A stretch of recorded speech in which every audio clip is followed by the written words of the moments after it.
Hello, good afternoon. My name is Asinie Joshua Bugler. I am coming to you live from Red Pheasant Cree Nation. This is a story a little bit about res life. Res life is pretty much boring. Res life is not fun. There's ways you can make it fun. Drugs, women, and guns. But that's not the right way. I kind of think if we kind of look deep down in the res, if we look around, maybe we'll see something different that we never saw before, right? Alright, let's look around, how it is to be in the res. Well, as you see, we're outside now. There's not much really to look around when you're in the reservation, right? Let's just say we can make it exciting, right? We have certain things like dogs, a good scenery, res cars, a nice cut res lawn, a half cut res lawn, I should say. All right, let's take a look at that. Here we got my friend Spike. He's a res dog. He doesn't really have an exciting life, but he gets fed once every 3 days. But you know what can I do, you know? Like reservation life for a dog is pretty much not too bad because look at him. Isn't he happy to you? This is what you call a true res dog, and his name's Spike, and he's very camera shy. All right. Here we got a beautiful scenery. As you look, it's a very beautiful scenery. And sometimes it's pretty much more healthier than living in a city, in an urban world, because you have all this beautiful plants and trees with very beautiful fresh air. So you pretty much have nothing to worry about when you're on a reservation, right? So, what else can I say? I'm happy for the people in the city. You gotta go to parks like 10, 20 blocks away, but me, it's just right outside of my house because I'm in a res. This is my res house here. It's actually pretty good looking, you know, for a res house. I'll tell you, it got renovated once or twice, but if you really look at my place, there's been a little bit of water and fire damage on the side there, and I'm certain that anyone living in a city would love to live in a place like this by only paying your power bill, right? I don't pay $2 a month for a 3-bedroom house. For you people in the city, suckers! This is what you call a legit res car. I bought it for $500, but it broke down the very next day from a guy in this community that's pretty much just trying to get money from me. So pretty much he sold me a lemon, right? So that's what you call a res car. It's got a little bit of luggage in the back, and the bottom balancer has to be fixed. It's got a hooter can in the car there for sessions of blessings. All right. Well, this is my res lawn. It took me a while to fix up, right? I cut the sides of the road. I cut all that bush because, you see, I'm a bush Cree. I'm bushy as it is, right? Why shouldn't my lawn be bushy, right? So anyway, I try to make it look clean, just like a white man's yard, right? But I'm pretty sure a white man would love to have this much land in the city, right?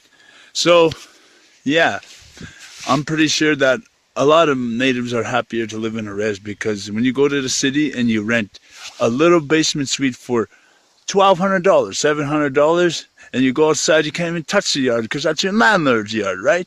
All right.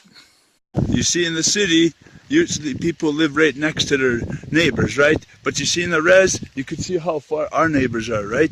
They're pretty far. It's like a block for us in the res is a field. We don't go by blocks, we go by fields, right? So that's our neighbor over there, and that's our neighbor right there. A bush away and a field away. Pretty interesting, right? Thank God we do have internet access in the reservation, right? At least we get to go on Facebook, we get to go on Twitter, we get to go on YouTube. It's not as fast as it is in the city, but what you're going to do, right? If you're in a res without internet, you're certainly going to be weak and move to the city. But if you spend a little bit of cash, you can get yourself some satellites that can provide you with internet. So it's not that boring in a res. So if you have internet in the res, it's just as good as the city, right? So look at that, would you? Live Wi-Fi right on the reservation. It's true. Berry picking. It's actually a hobby for a lot of people, especially for us First Nations people on the reservation. You see here, all the berries are mostly gone, but we grow raspberries here on the reserve, right? They're actually just as good as the kind you buy in the store. A little smaller, right? But this berry patch here needs to be taken care of. Next year it'll probably be groomed. So we're pretty lucky to have all these beautiful things on the res that we don't really have in the city. So you're a lucky person if you're living in a reservation, and I feel lucky living in a reservation just like anyone else. So like I say again, in the city, for you Indians, suckers. This is what I like to call a res patio. It's not nice as the patios in the city, right? But it's something, you know. We don't have it on an actual deck like they do in the city, like those fancy white folks, right? But it's enough. We put it on our lawn. We get to come have a cigarette and a session of blessing right on our res patio. Just as long as you have enough food in the res, you will be okay. Nothing's wrong, right? You see, if you stock up enough, you will be okay. You have to have plenty of meat. You have to have plenty of fruits and vegetables. Just like in a cupboard, you have to have plenty of dry food like spaghettis. Usually cupboards are empty, but if you're a smart enough Aboriginal, you will have food in your cupboard, right? So just as long as you have enough food in the res, if you stock up, you'll feel okay. And you don't have to spend all your family allowance on other things. Stock up on food. And the most best thing at all, a res girl. Having your own res girl in a res world, you'll be alright romantically.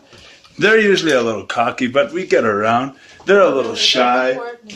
So anyway, you can see her feet right there. They're usually girls that are actually a little mean, but what can you do, right? You know, but if you show them who's boss, see him a sexy res girl, and you give him a spank, and then you'll be alright. Just make sure she doesn't kick you though. She's a loud one.